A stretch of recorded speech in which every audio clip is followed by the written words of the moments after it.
Antoine Juice Wells posted something cryptic to his Instagram story on Monday. Should we put any stock into it? Our Locked On Gamecocks, your daily podcast on the South Carolina Gamecocks, part of the Locked On Podcast Network, your team every day.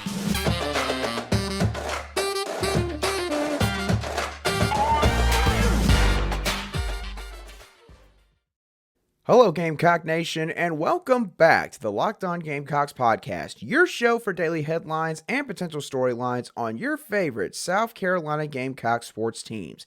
I'm your host, Andrew Lyon, and as always, thank you once again for making the Locked On Gamecocks podcast your first watch or listen here today. We are free and available on YouTube and wherever you get your podcasts daily.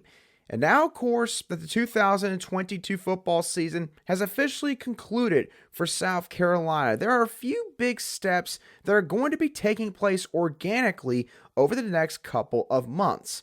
One of those steps for Shane Beamer and this entire program is figuring out who the roster is going to be, or what the roster is going to consist of, I should say, heading into spring practice and obviously, at the end of the day, heading into the 2023 season. And there's still a couple players that have a really big decision to make. And one of those players is star wide receiver Antoine Juice Wells, who obviously played a big part of this offense this year, racking up over 900 receiving yards, over 60 receptions, and 6 touchdowns, which considering the fact that Antoine was playing for, at the time, FCS James Madison just a year ago, I would say that things worked out pretty well for both parties. So now, the question is Antoine Juice Wells going to come back to Columbia, or does he think that he's done enough in order to move on and go ahead and declare for the NFL draft? Well, on Monday, Antoine Juice Wells may have given a hint as to where he is leaning in this entire process. As Antoine Juice Wells on Monday afternoon posted to his Instagram story a photo of the stage of the NFL draft with the song Dreams to Reality by Lil Baby. Now, obviously, I know automatically that there's going to be some of you who are going to hear this, or some of you that may be watching this right now, who are probably sitting there and saying, well, Andrew, do we really need to read that much into just an Instagram post story? And my answer to that question would be yes. You do need to take something away from this post. And here's why. I've talked about this before on this show, but it's worth reiterating that modern day athletes, when it comes to social media, there's a lot of subtle things that they will do on these platforms in order to send a message to, maybe their coaches, maybe owners if they're playing in the NFL, the front offices, and obviously fan bases, whether or not they are maybe happy with their current situation or maybe where they're leaning in a certain situation. And if you do not think that that ever takes place, look at what happened with Deebo Samuel just a year and a half or so ago with the San Francisco 49ers and the entire contract dispute that he wound up in with the 49ers, wiping clean his entire Instagram account of anything related to San Francisco. And it took months for them in order to reach a common ground. You look at Marshawn Lloyd and obviously the cryptic message that he wound up posting just a day or two before he officially announced he was entering the transfer portal back in December. And now here we are once again with another cryptic message, this time from Antoine Juice Wells. And I know that some of y'all may also be sitting here and you might be saying, well, Andrew, Antoine Juice Wells might be doing this on purpose just to get people like you all riled up and thinking that this is his way basically of declaring for the NFL draft. And you know something? I cannot completely rule that possibility out. If that winds up being the case, then I promise you, you can all sit there and point and laugh at me. It's not going to hurt my feelings at the end of the day. But my overall point is this. We have seen plenty of instances before where athletes have done something like this and then actually follow through with what the inferences were from said posts, to where this is something that needs to be noted by Gamecock fans. Now, another question that might be asked regarding this Instagram post story, especially if this ends up being true, Antoine Wells is basically, letting fans and people know that it seems like that he is ready to take his talents to the NFL. Does this mean anything regarding Spencer Rattler's decision? Well, while I can't definitively say it does, if I had to answer one way or another, I would say yes.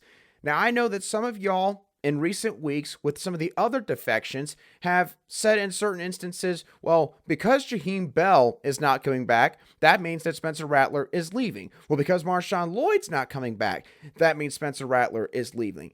I've seen multiple people in the comments section and people on social media who have come to those conclusions regarding all that. And for each and every single one of those instances, I've repeatedly said, no, that's not the case. You cannot just assume because of this one particular player that this means that Spencer Rattler is not coming back, especially considering the fact that Spencer Rattler played in the bowl game, and for the most part, most of these defections did not happen within, just a couple of hours of one another, with the exception of Austin Stockner, who clearly was homesick, and Jaheim Bell, who went on to Florida State for his own reasons.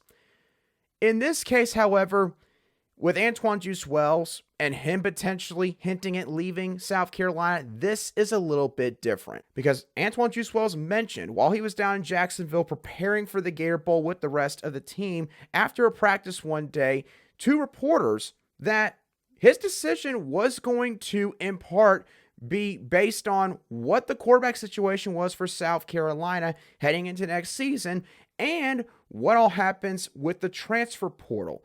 So that essentially, as we, again, have talked about on the show, was code for, if Spencer Rattler comes back, it is going to play in part whether or not I come back to South Carolina.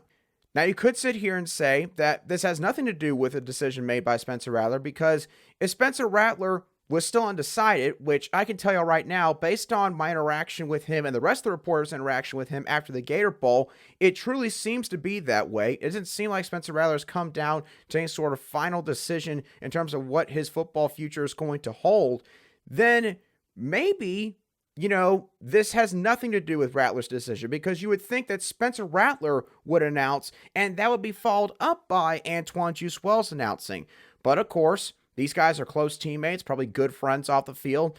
And Antoine Juice Wells, you could also argue, therefore, probably knows a lot more than all of us in terms of where Spencer Rattler is leaning right now. So, in essence, yes, some of us could sit here and say, it could be a bajillion different things. But sometimes it's also fair just to go along with the most plausible explanation when it comes to certain events like this happening. And in this case, I think that's the route we need to take. I do think that there's some merit to this Instagram post story, no matter how silly some of y'all may think it is.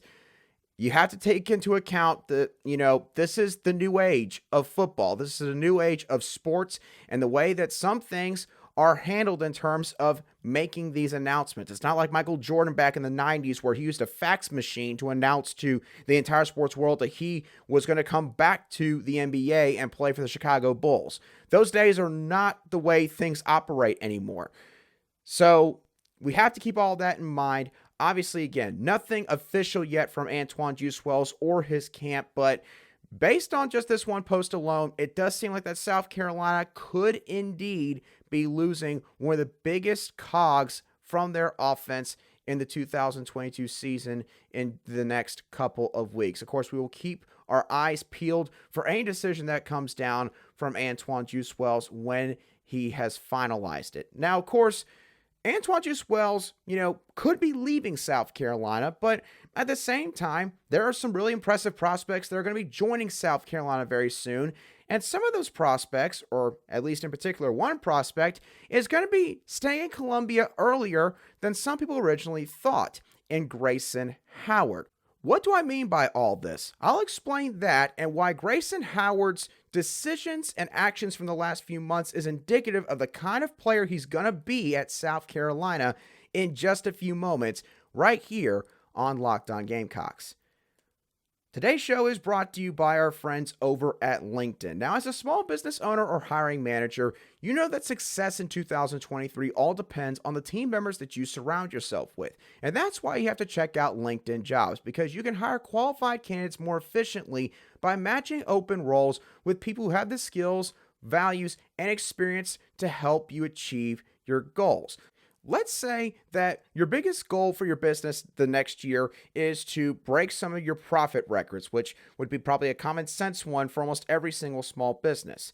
So because of that, you want to bring in some people who are going to be able to work well under pressure, some people who really use their time in an efficient manner. And with LinkedIn Jobs, you can scout through a bunch of different candidates to figure out which one of them or how many of them are going to fit the skills required to accomplish said goal. It's why small businesses rate LinkedIn Jobs number one in delivering quality hires versus other leading competitors in the industry, because LinkedIn Jobs helps you find the qualified candidates you want to talk to faster.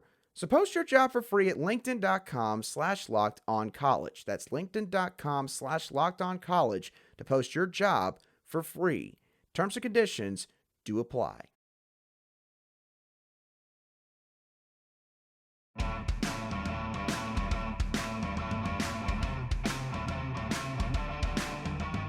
Welcome back to this Tuesday edition of the Locked On Gamecocks podcast, where we cover your South Carolina Gamecocks every single day. Thank you for making Locked On Gamecocks your first listen every day. Make sure to check out Locked On Sports Today, where the biggest stories around the sports world take place in 20 minutes or less. Plus, you'll get instant reactions, game recaps, and Locked On's take of the day. Locked On Sports Today, available on YouTube and wherever you get your podcasts. All right.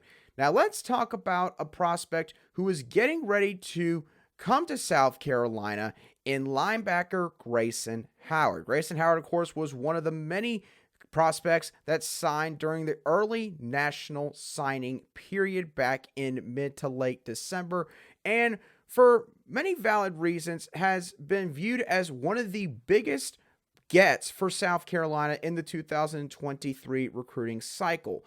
And one of the reasons why this has been viewed as the case is what all he has done in the last few months before he's even taken a snap for South Carolina. I mean, you look at Grayson Howard and how he has pursued other prospects in his recruiting class, both over social media and even when he has seen them in person here in Columbia.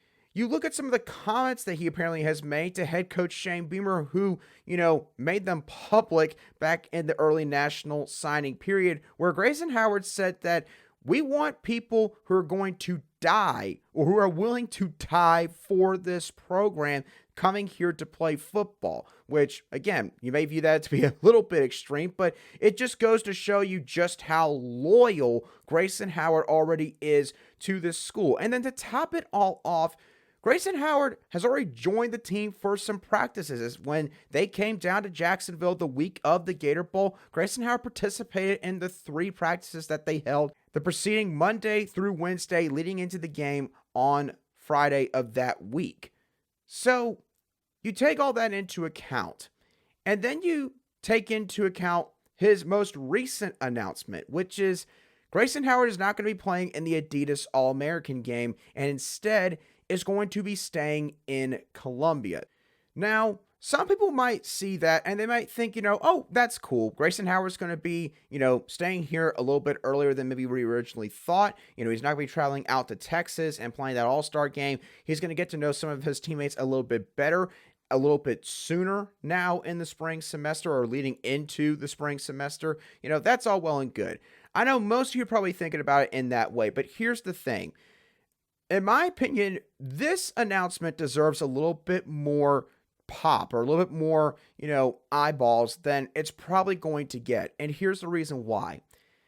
I think that this kind of announcement from Grayson Howard is just really symbolic of the kind of player that he is going to be here at South Carolina.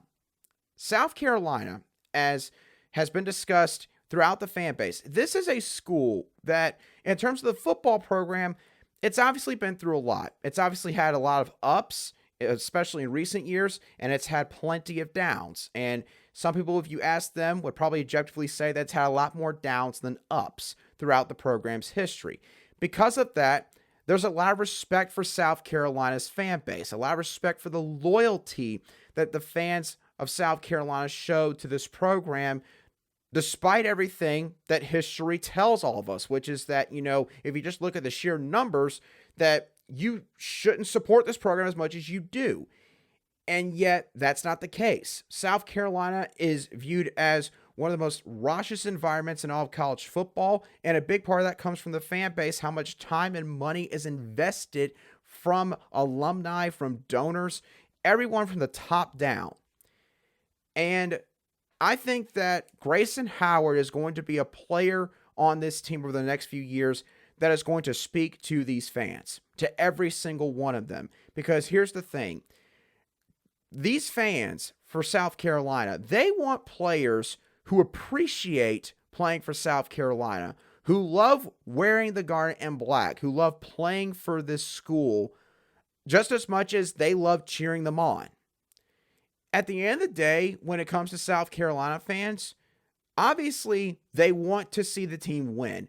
But at the end of the day, in terms of the bare minimum, that is what South Carolina fans want. They're going to get that in Grayson Howard. The way that this kid is raised, I mean, I believe that his father has a military background, which again speaks to maybe some of the discipline that he has. Obviously, the way that he views, creating an objective and going out to accomplish that, how the team is bigger than me at the end of the day. And you take that into account. You take into account sort of the massive leaps and bounds that he took during his high school football career, and going on to be an Adidas All-American, going on to be raised one of the top linebacker prospects in his recruiting cycle. Grayson Howard is viewed as one of the best linebacker commits and signings in recent memory for South Carolina, and that is what is going to garner the most attention. That's what's going to be talked about the most. But what should be talked about just as much, if not more, is just how much he is going to embrace the role that he has being a player on South Carolina's football team. I can see this guy within his first year being a fan favorite immediately. I don't think it's going to take him very long. I'll get into this in future shows, but I don't think it's going to take very long for Grayson Howard to make an immediate impact here in Columbia. I don't think it's going to take long at all. And I think that what you're seeing right now, with everything that he has done, the actions that he has backed up with his words and his commitment to this program, which is something that I know some of you don't believe exists anymore in the sport of college football, with everything that he has showcased and displayed over the last 6 months, you're witnessing a player right now who's going to come in here and he's going to make it his mission to fulfill all the goals that are set out for this program by Shane Beamer and by the fans, by everyone basically who has high expectations of what this team can accomplish. Grayson Howard is going to wear that as a badge of honor. He's not going to view it as a burden.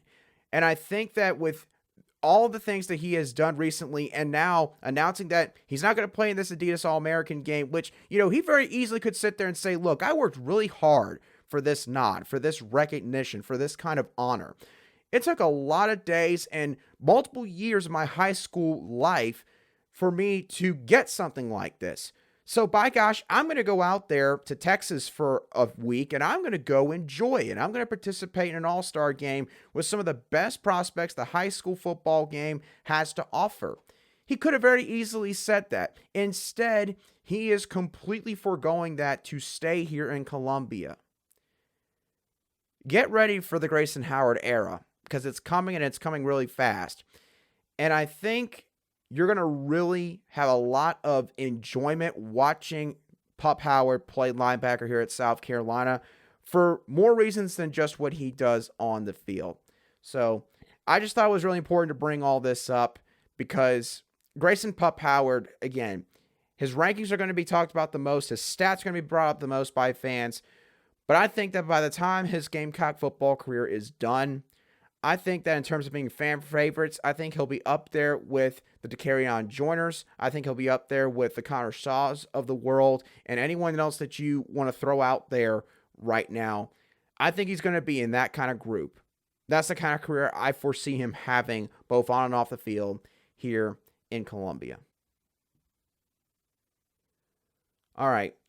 Now, we've talked a lot of South Carolina football on today's show.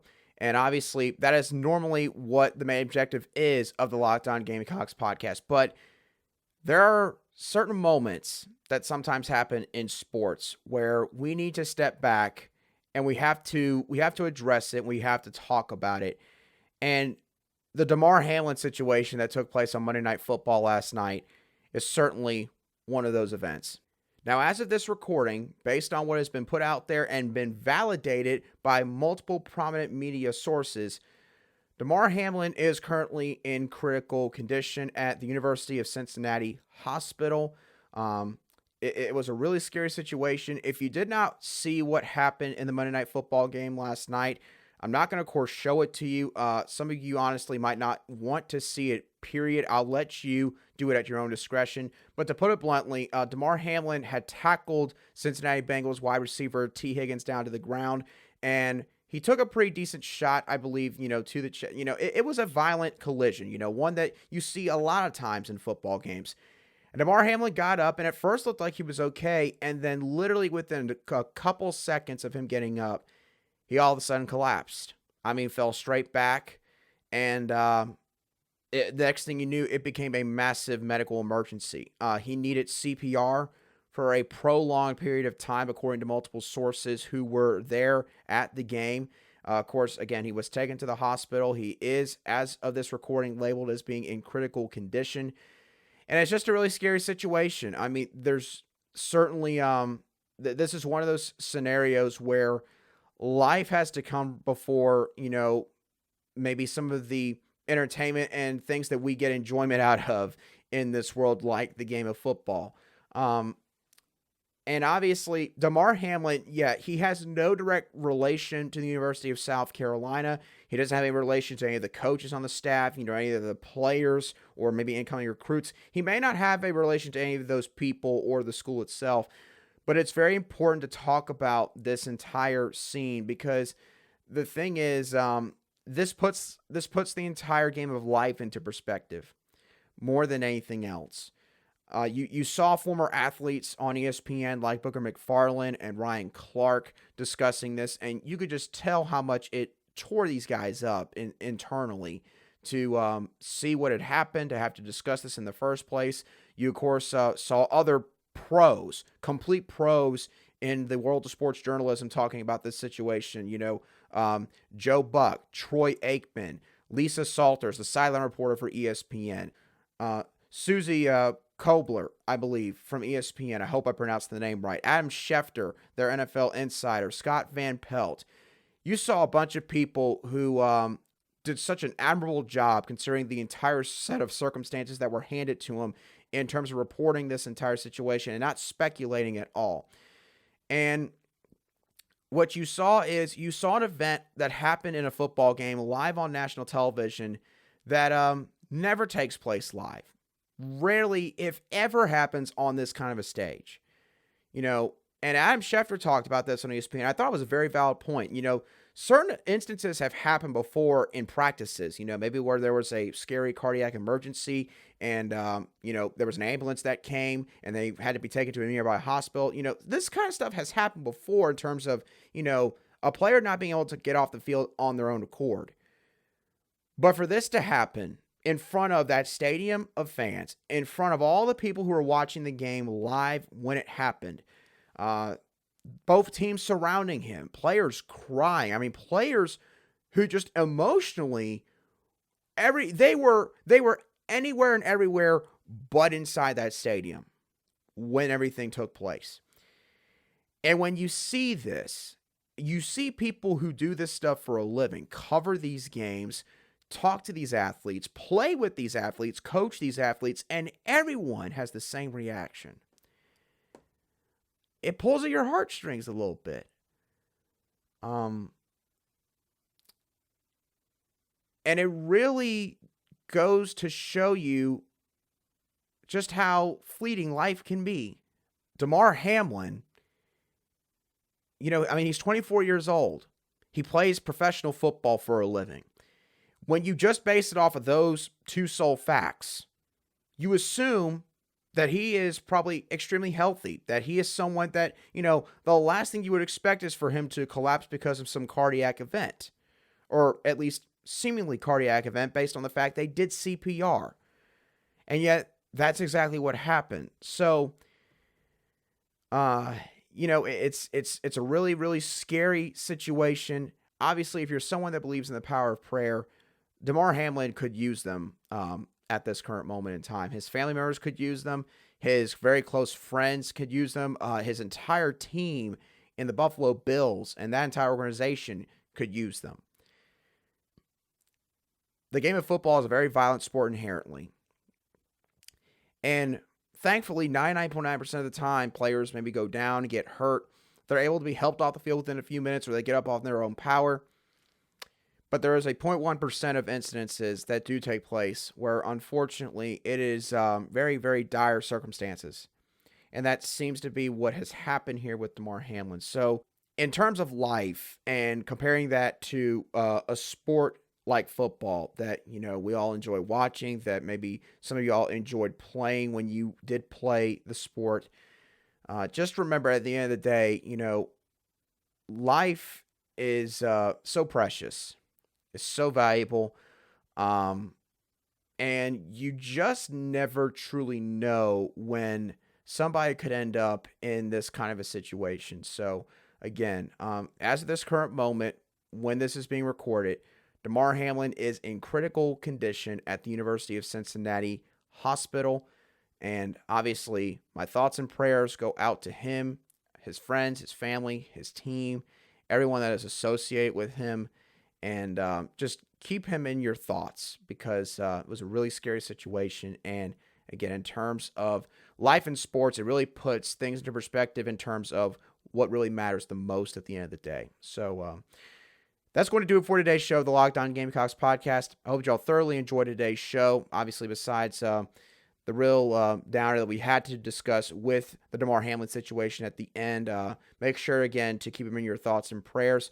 With South Carolina, what are your thoughts on Antoine Juice Wells and the Instagram story post that he put out on Monday? What are your thoughts on Grayson Howard coming in? What do you think he's going to do as a football player in terms of maybe his leadership and how he's going to interact with the fans in his time at South Carolina? Let me know all of your thoughts down below in the comment section if you're watching today's show on YouTube, or shoot me a direct message on Twitter at @aline_SC. I'll try to respond to it as quickly as I see it.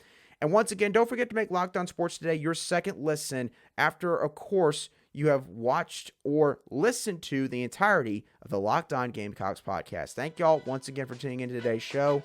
Hope y'all have a great rest of your Tuesday. I'll catch y'all on the next show of the Locked On Gamecocks podcast.